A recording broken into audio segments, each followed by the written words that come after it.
Hey, it's Tara. So I just got this email that said, you don't have to be an expert to be an online coach. You don't have to be an expert to teach an online program, to create a custom program and start selling it online.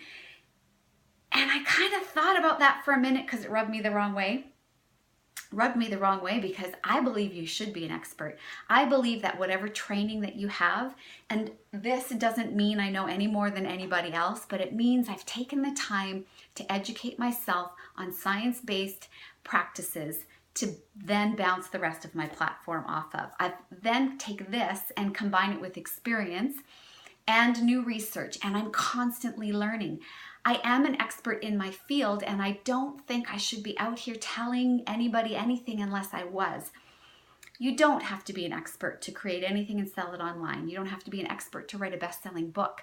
There are best-selling authors out there filling up conference centers and speaking about mental health issues or emotional health issues, and all it is they told a story about their experience, their way of getting through a challenge that resonates with people, and now suddenly they're an expert. But they're not an expert. They're the expert of their own life.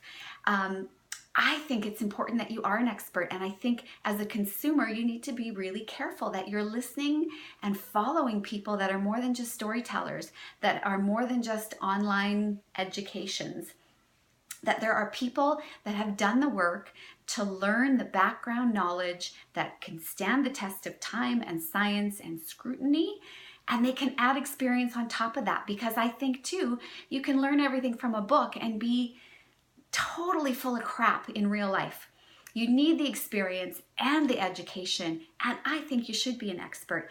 I am an expert in my field, not just because I learned a bunch of stuff that people gave me papers for. That doesn't mean I'm smarter than anybody or that I necessarily know more. I just did the work. But I've added everything else on top of that. Thousands of hours of training, thousands of hours of postgraduate training, thousands of hours of clinical experience, plus my own way of getting through things in the world and continuing education. I never stop learning.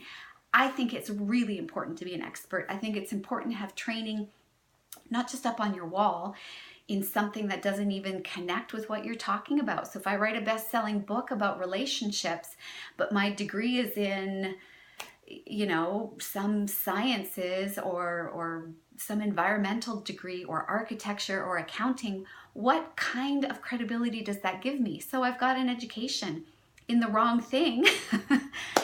Education doesn't mean you're better than anybody or smarter than anybody. It just means you did the work to create a foundation to launch the next step from. I think you need all of the pieces of the puzzle. I don't think that you should be putting online programs together and doing coaching. And I'm not a life coach or a business coach, and I don't want to be. I don't think you should be any of those things unless you've done the work to give yourself credibility behind it. You shouldn't be telling people what to do if you're not an expert in the field that you're talking about. I really believe in this. I think it's more than just being a storyteller and an author.